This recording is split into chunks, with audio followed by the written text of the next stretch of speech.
My name is Hannah, and this is my beauty budget. And I'm Julene.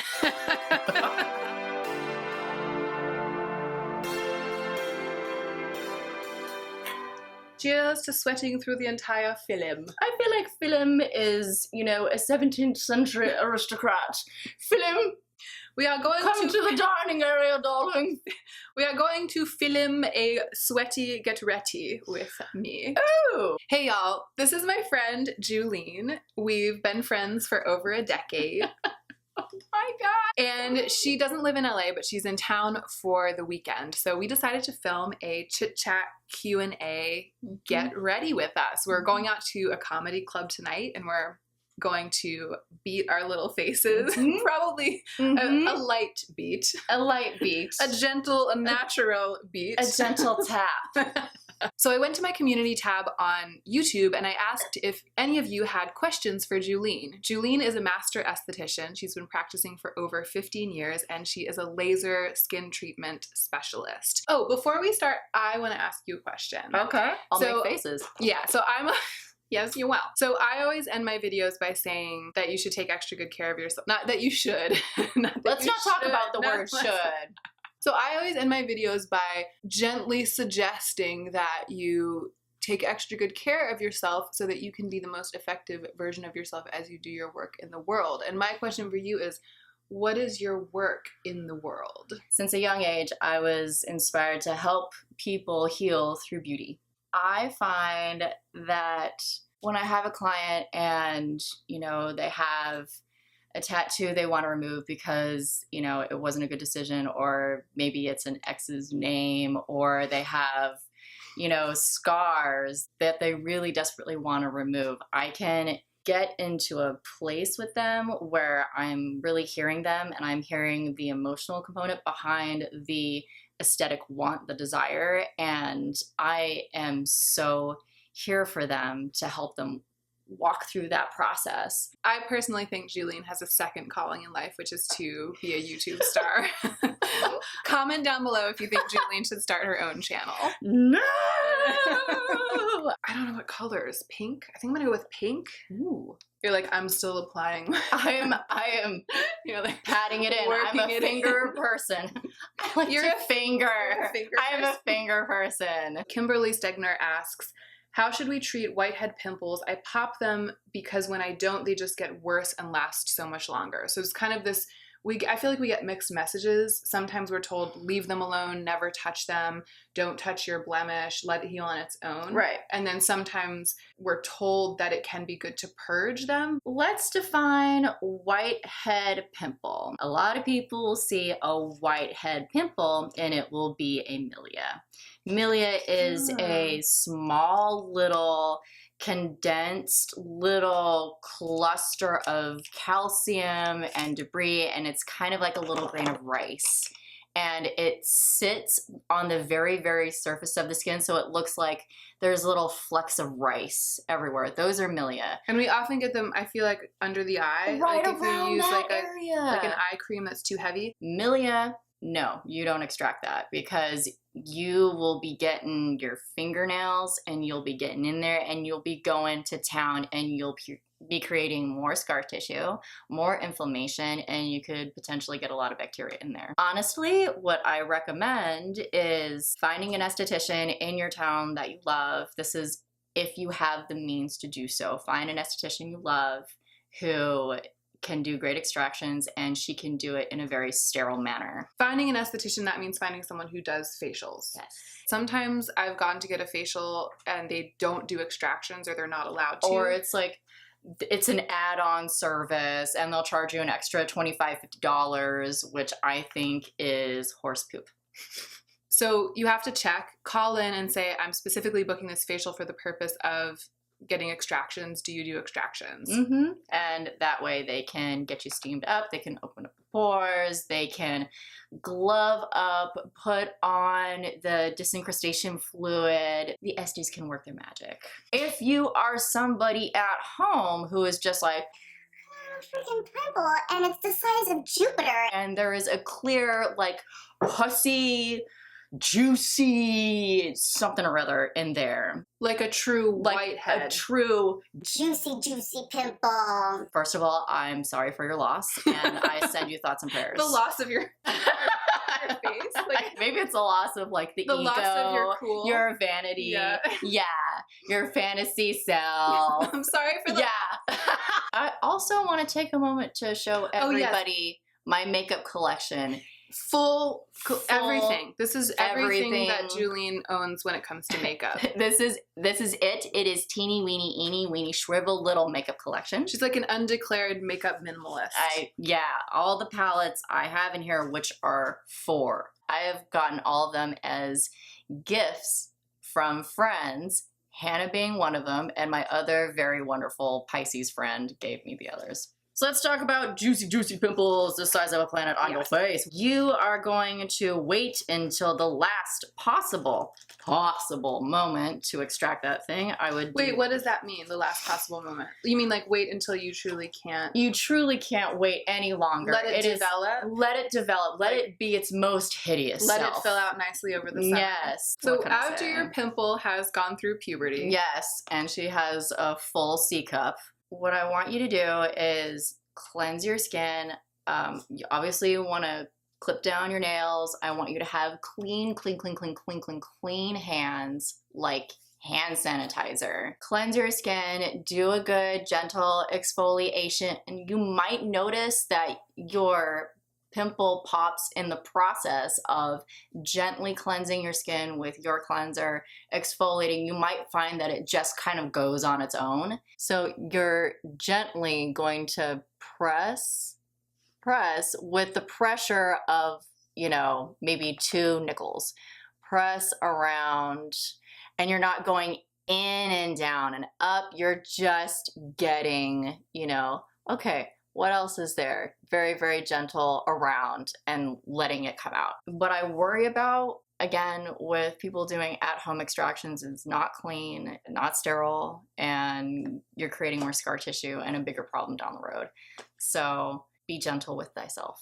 If it's infected, which you will know if it's very painful, you can get some Neosporin on there, clean up the infection. I was telling Hannah about a product that I love, and it's all about calming down inflammation, and it's speeding up the healing process of your breakout, and it's called Dr. Etkenstein's Azulene Paste. We will link this business in the description box, or you should say it. Dr. Etkenstein's No, I meant Azulene Paste. No, I meant you say that we'll link it in the description box down below. I want you to practice your YouTube. We will link the product. What do you say again? You're doing amazing, sweetie. We will link Dr. Etkenstein's Azulene Paste in the description box down below. Nailed it. Yes, it's about $20. You can get it on Amazon. It is dope. Speaking of scar tissue, can we play Red Hot Chili Peppers Scar Tissue right now? No, because of the we can't because of the copyright laws. Can I sing a few words? No. Yes, you can sing it. Scar tissue that I wish you saw. What other words? Something, know it all. Yeah, there you go. Okay. Something, I miss you. We won't get copyright dinged for that. Yep. A lot of people have asked, is there a laser treatment that will help with X? Mm-hmm. And I see 2 major categories. One is people with rosacea and very visible blood vessels. And then there's another category of people who very much want to know about using lasers to treat hyperpigmentation from acne and acne scarring. And there's one person specifically asking about white scars. Can I borrow some of that? Yeah. She has these 4 palettes, and she's completely panned the lid setting shade in all of them. Modern Renaissance, let's talk about that. So she's panned Tempera from Modern Renaissance. And then here's Too-Faced, totally panned the lid setting shade. Which, I mean, I feel like I have a smirk on my face, but I absolutely love it. I think it's amazing. Like, this is how you use what you have. I mean, that's truly extraordinary. Oh, yeah. And Julene is also very frugal and really, really careful about buying a thing and very, very committed to using what she has. It's something I admire a lot about you. I don't know if I've ever told you that. Thank you. That doesn't mean I don't buy coffee and avocado toast, but This is what she considers to be indulgence. But Coffee and avocado. yes, it is. And I'm over here with like 10 eyeshadow palettes. Being like, I still want more. I'm going to keep going. You're going to keep going because you're... No, I'm a terrible multitasker. I suck at it. You and Joe. Oh, yes. Okay. All right, I'm deepening my crease. I will deepen my crease too. Not to freak you out. Wait, what were we going to call our podcast?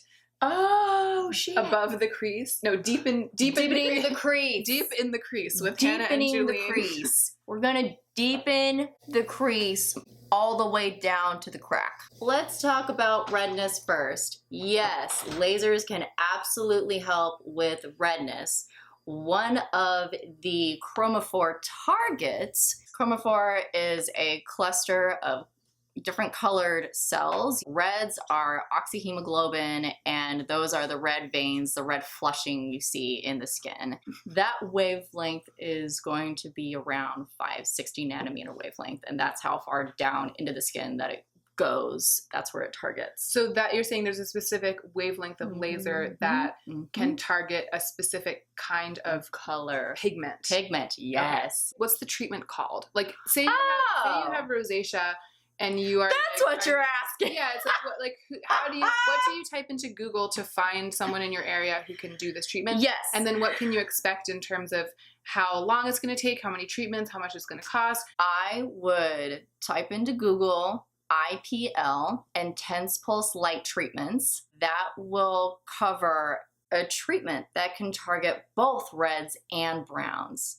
That is good for skin types 1 through 3, so fairer skin tones. If you have reds or browns and you're more of a skin type 4 through 6 and you want a laser treatment, I would suggest typing in 1064 ND YAG laser treatments. And the YAG laser will target, little veins, telangiectasias, broken capillaries. That's wonderful for that. So you have your IPL/BBL treatment, and then you have your YAG, which is great for all skin types, and it can target reds very well. And it also can boost collagen. We will, you say it, we'll put it all in the description. We'll put it all in this description box down below. I have a question though. Yes. Isn't rosacea recurring? So like, doesn't it flare up? It does flare up. Does it make sense to treat it with a laser if it's then just going to come back? So it will help suppress. Oh. It will help suppress it and keep it at bay. It's going to shut down and break down those not really working anymore blood vessels so that the body then reabsorbs those vessels. Yes, the blood will be rerouted. You have so many blood vessels, you can spare to lose the ones that don't really serve a purpose anymore in your face. The broken ones. The broken ones. That are making it red on the surface. Yes. Interesting. I'm assuming that the cost can vary widely depending on where you are and who you go to. It totally depends where you live. It depends on what the laws are in your state. I've seen IPL, BBL treatments go anywhere from about $550 to $750, depending on where you're treating, how large of an area you're treating. And that would be for a series of treatments? Or to go in one time per treatment? Yes. And if someone had, for example, like serious broken capillaries on the face that they wanted to eradicate. They will need a series of treatments. They'll need what's typical? 3? You will most likely need a package, whether it's to do correction, and there's a lot of hyperpigmentation, there's a lot of redness, and you need those treatments every 4 to 6 weeks, back to back, for anywhere from 3 to 6 to 12 times, depending on your situation, your body, your needs. Or you can do what I like to do, which is a scheduled maintenance once a quarter IPL, BBL treatment to keep those melanocytes and reds at bay. If you were to find someone who was offering this treatment at $500 a treatment, and you were to go in once a quarter, that's $2,000 a year. They do have specials. They do have package pricing. Some places do have financing through Care Credit, things going on that will make it more budget friendly for you. So when it comes to the question of comparison pricing between a treatment like this and topicals, I would venture to say that a laser treatment is going to be more guaranteed to be effective if you truly want to rid your skin of old, deep scarring. How much does your expensive skincare cost? That's kind of my question. So I recently added up my skincare costs per year in a video, and it was over $2,000. So essentially, it's not like it's going to be more cost effective than topicals, but it might be more effective than topicals. And so if it's costing you the same amount as your topicals, then it's something to consider. But if you're a person who's really trying to minimize how much she spends on her skin, and you're like shaving it down to $10 a month on amazing drugstore price skincare items, and you really don't want to be spending thousands of dollars a year on your skin, laser treatments probably aren't for you because it's expensive. White scars, is that different? So I think what that person might be talking about is hypo-pigmentation. Okay. You could do a lot of retinols, you can sunblock, you can do everything in your power to get your pigment to come back by caring for it with your topicals. You could also do ablative services to help that tissue normalize itself. Microneedling is really big right now for scars, whether it be acne scars, surgical scars, stretch marks. I've had microneedling. Remember when we talked about it? You have too on your scar my here? face and my scar. Yep. And I've never talked about it on my channel. It was a couple of years ago. It was way before I started YouTube. So there was no change in my skin between when I started due to microneedling. And I think that's why I've never brought it up. I just did a couple of runs, and I did it to help with pitting on my cheeks right here, which I still have some of. I mean, I'm not the esthetician here, but I do know what it is because I had the treatment, and I want to please talk about it so I can catch up. The esthetician goes in with a bunch of really, really, really tiny needles and punctures your skin all over, and it does make you red and kind of swollen, but the punctures are pretty superficial, so it's not like you're doing something that would cause a scar. And you are red and kind of scary looking for a couple of days. But then when it heals, it's like it heals with a vengeance. So you're triggering your skin to heal itself really intensively because it's like, what's going on?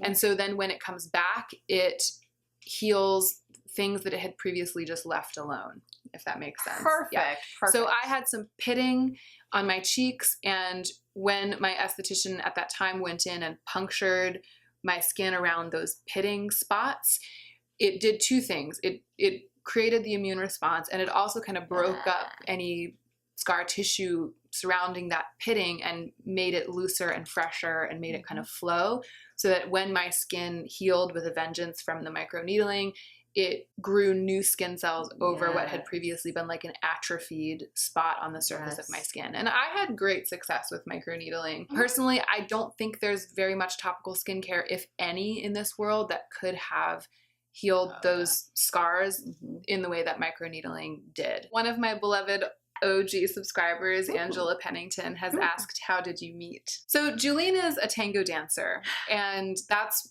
essentially the short answer to how we met. We're both tango dancers, so we met through the tango community. But Julene and Joe, my partner, both lived in Portland, and we're both tango dancers in Portland long before I even met Joe. Let me tell you of how I heard about Hannah first. I'm just going to be over here doing my makeup. Joe was very established in the tango community and was kind of a big deal, and as a DJ and a teacher and tango teacher and a tango El Gran Queso. He was a big cheese. He saw me and my struggle and my effort and energy in trying to learn, and he's like, all right, kid, I'll help you. And so we became friends. He went to, which festival was it? It was in Ann Arbor, which is very strange and coincidental because then we ended up moving back to Ann Arbor 8 years later, 8 years after we had happened to meet in that town when we both just happened to be in that town for the weekend. Yes. You guys have to understand, Joe is, okay, so he's a Scorpio. They've never met Joe. Okay, well, I'm going to tell you about him. He's a Scorpio, and he is the archetype of the tortured artist. And He's not out here anymore. No. I don't know if he's listening. No, and it's okay. And he very much was then. He still is. He still is. Yeah. Okay. I meet him at the dance studio, and he's like, Julene, I met somebody, and he's glowing, and he's talking about her, and she is all he can talk about. And he is like, I'm gonna cry talking about this. No. I swear to God, I cry every time I talk about this. It was so good to see him in a happy, loving place because he's so tortured and he's such an artist and in dark and stormy Scorpio and all that stuff. I feel like you were a saving grace. And so that's how I heard about Hannah. And I'm like, I love her already. You love her. I love her already. Don't cry. You'll ruin your smoky eye. Oh, shit. So then I moved to Portland. Yeah, but before you moved to Portland, you came out to visit him. Which, that's right. Yes, that's right. She was wearing the cutest vintage teal tea coat that had the collar and the buttons, and you had Amelie bangs. I did. I had. You were rocking the Amelie bangs. You were sitting next to Joe, and I was dating a guy named D'Artagnan at the time. D'Artagnan. We all make mistakes, girl. So yeah, I was dating a guy who was named after one of the three musketeers at the time, and so it was the four of us having a drink at the Goodfoot.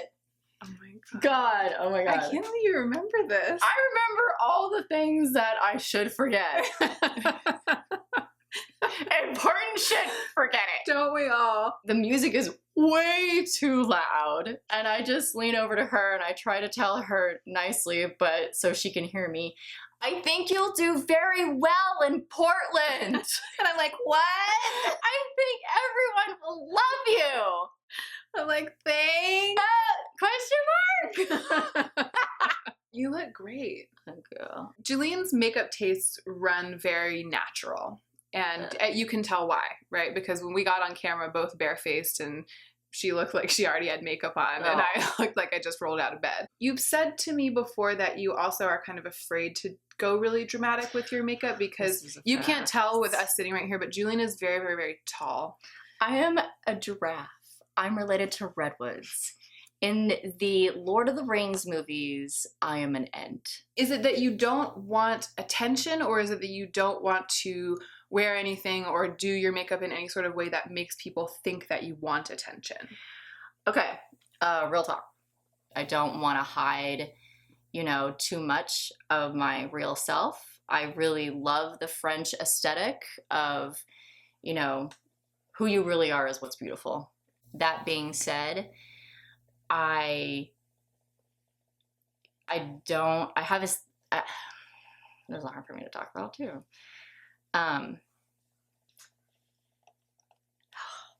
You don't have to talk about it. I can cut it out if you want. Or you can just stop and move on. I get a lot of attention that is really overwhelming for me. You are so tall, and oh my god, and getting like the really inappropriate attention from, creepy people who you don't want paying attention to you and giving you all kinds of comments that are rude and inappropriate and uncalled for. I get it a lot, and I got it a lot more when I was younger, and it's starting to fade now that I'm 36. I can't wait till it stops. First time I was followed when I was 13 and I had braces. And I had a stalker in California, and women are really catty with me.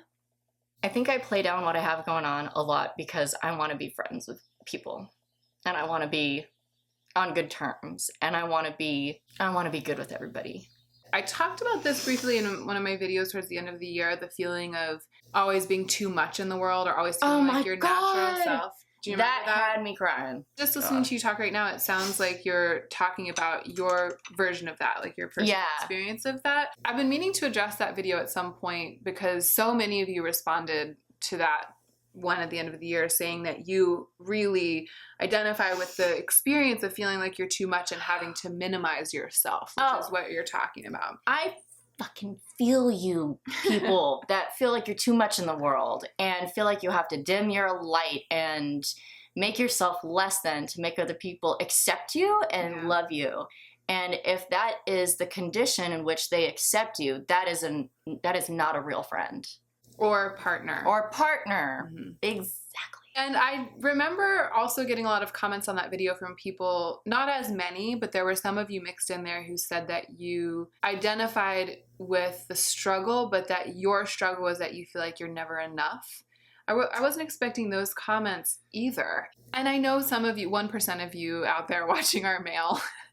And I don't mean to downplay your experience, but I do feel like it's a women's issue. I think we are told that we're not right because we're too much, but if you correct it all in the other direction, you're not enough. So you're either not enough or you're too much. And I've kind of experienced both at varying times. I think it's just that as a woman, you can't win. You're damned if you do and damned if you don't. And absolutely. So I feel like what I want for you in terms of makeup and stuff is, and I'm always saying this to Julene, just go big. It's like, go for it. Like, do it. Get your life. It doesn't matter like what people say or how they're going to, or another way to say that is they're going to look at you anyway. I enjoy bold makeup. I enjoy editorial ruffles and collars and fabrics and things, and I enjoy all of that very, very, very much. It's because I'm a sensitive being and I don't like the energy and attention, and I'm also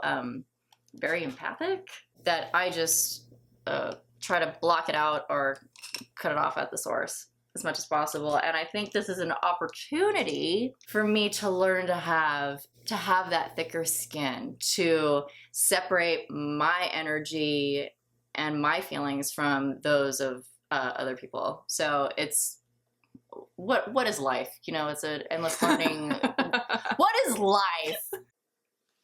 Yeah. I like to blend the top more. Did you hear us from in there?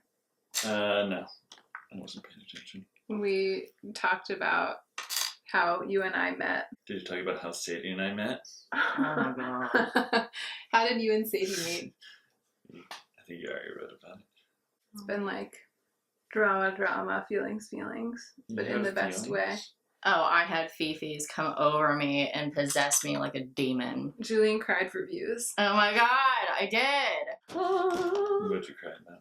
Oh, all the negative attention and being a sensitive being. She cried about how she's so pretty. It's a curse! Sadie cries about that all the time. I know. You are such a funny cat. She's so cute. I mean, this is not the look I would normally have gone with to go to a comedy club. But it's because I shopped my stash for this palette and I'm having to use it and it's got these brights in it. What should I do for glitter on up there? Or should I even do glitter on the lid just as a little pop? Yeah, do you want to use those galaxy shadows again or one of the Stilas? I would. So Allison E asks, what do you like about each other's dancing? Oh my god. It's a good question, Allison. Oh my god. Okay. So this girl can do everything. And I remember when Hannah had learned how to follow, and now she was learning how to lead, which is a very badass and awesome thing to learn how to do. She and I would dance together like every time we went out. Yeah, it was dope. That was freaking dope. I loved it. I remember you were really learning a lot of like torsion stuff and like really fun, cool stuff. Like fast, like awesome shit. And Anal pulled me aside one time years later and he's like, I will never forget the moment Hannah was learning how to lead. We were at the Bamboo Grove and you both were on fire and you both hovered in midair, stayed there, and then boom, back down. And he's like, and I was like, I know, right? Oh my god. Hannah's a beast, and she knows what the F she is doing.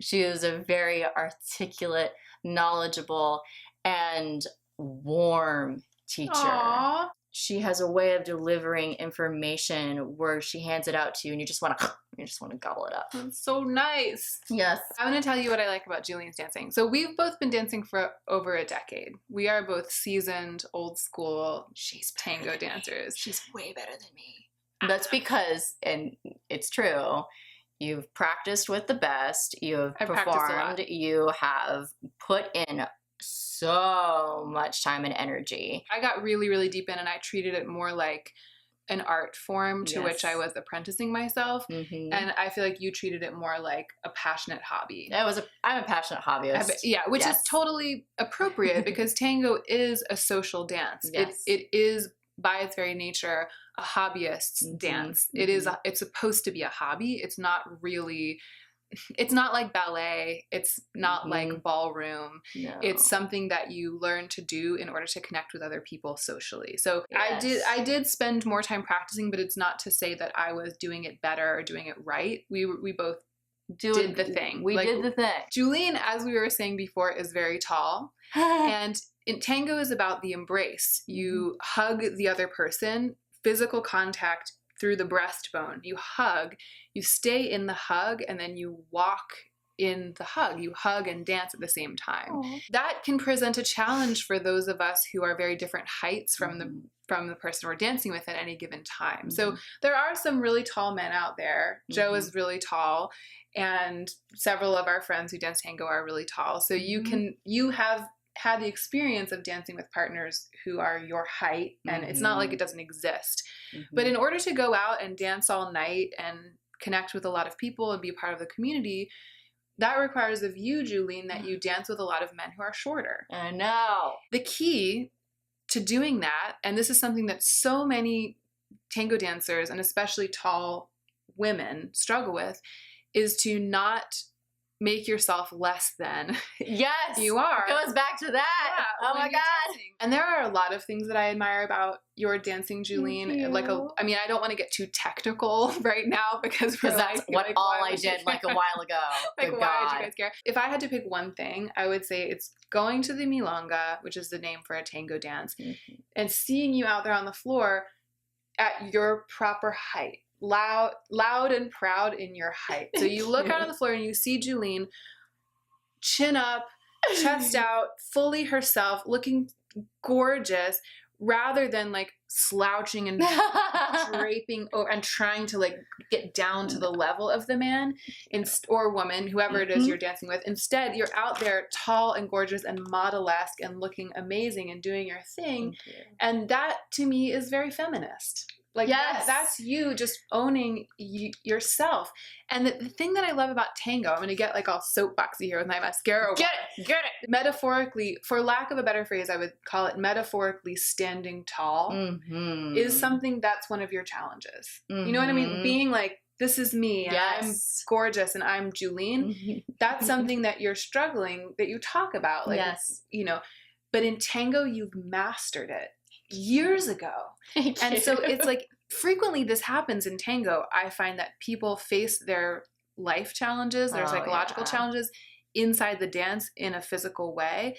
And the dance helps them to solve those challenges and to move forward and grow. And I really see that in you and in tango, and that makes me really happy. So that's what I love about your dancing. Amazing. And I also love dancing with you. I love dancing with you too. Because you're so snuggly. Oh, thank you. Do you ever feel like when you apply mascara, like one eye is the embodiment of perfection and the other eye is just like its derpy little sister? I think I speak for literally all of us when I say yes. I feel like if anyone's going to clock you for anything in the comments, it's going to be your recommendation to use hand sanitizer. People are going to be like, don't clean your hands. You're destroying the microbiome, which is, I think, shut the hell up. Clean your effing hands. I mean, I think it's true, but I feel like it's probably a good idea to use some kind of sanitizer for like a medical procedure. Anything with microbiology, the little, like, what's it called? Poindexters? The Poindexters in the comments. Pick your What about the microbiology? I do want to talk about what we did in our 20s and how we spent the majority of our time. So yeah, some people are asking any amusing tango stories. You know what we should talk about? The golden age of tango. The golden age of tango. Way back in my day, this is what we did. Which was what, like the 2000 teens? 2000 teens, yes. Did you move to Portland in 2008? Mm-hmm. Yes. So right at the beginning of the Obama administration. The golden age The golden everywhere. age everywhere. We were all basically just vampires. We were all We staying had up day till jobs. I mean, I was a nanny. Yeah. You were an esthetician. Yeah. Everyone who was in the Portland tango community, we would do our day jobs. I mean, some people were doctors and lawyers, and some people were Oh my god. body workers. Yeah. And it's like everyone. It's an incredibly diverse community, which is really amazing. Everyone just lived for getting gussied up and showing up at like 9 p.m. Yeah. to dance until 2 a.m. Oh yeah. like every night. Yes. And then we yes. would all drag ourselves out of bed the next morning and go to our jobs. And it was like that Yeah. 365 days a year for like a solid 5 years. At first, we never thought it would end. In the mid-teen. I mean, it was in Yes. my mid-20s. It was in our It was mid-20s. mid-20s, exactly. Late 20s. Yeah, it was that. Like, that's how we spent our 20s. Exactly. And I wouldn't have it any other way. We have got to end this business. Yes. I feel like we're done. Yay. We are done. We're so done. Do you want to say the sign off? No. Thank you so much, Julene, for being on my channel. Oh, Yay. Thank you. Thank It's you. great. And thank you guys so much for watching. We hope you enjoyed it, and we hope that you will remember to take extra good care of yourself this week so that you can be the most effective version of yourself as you do your work in the world.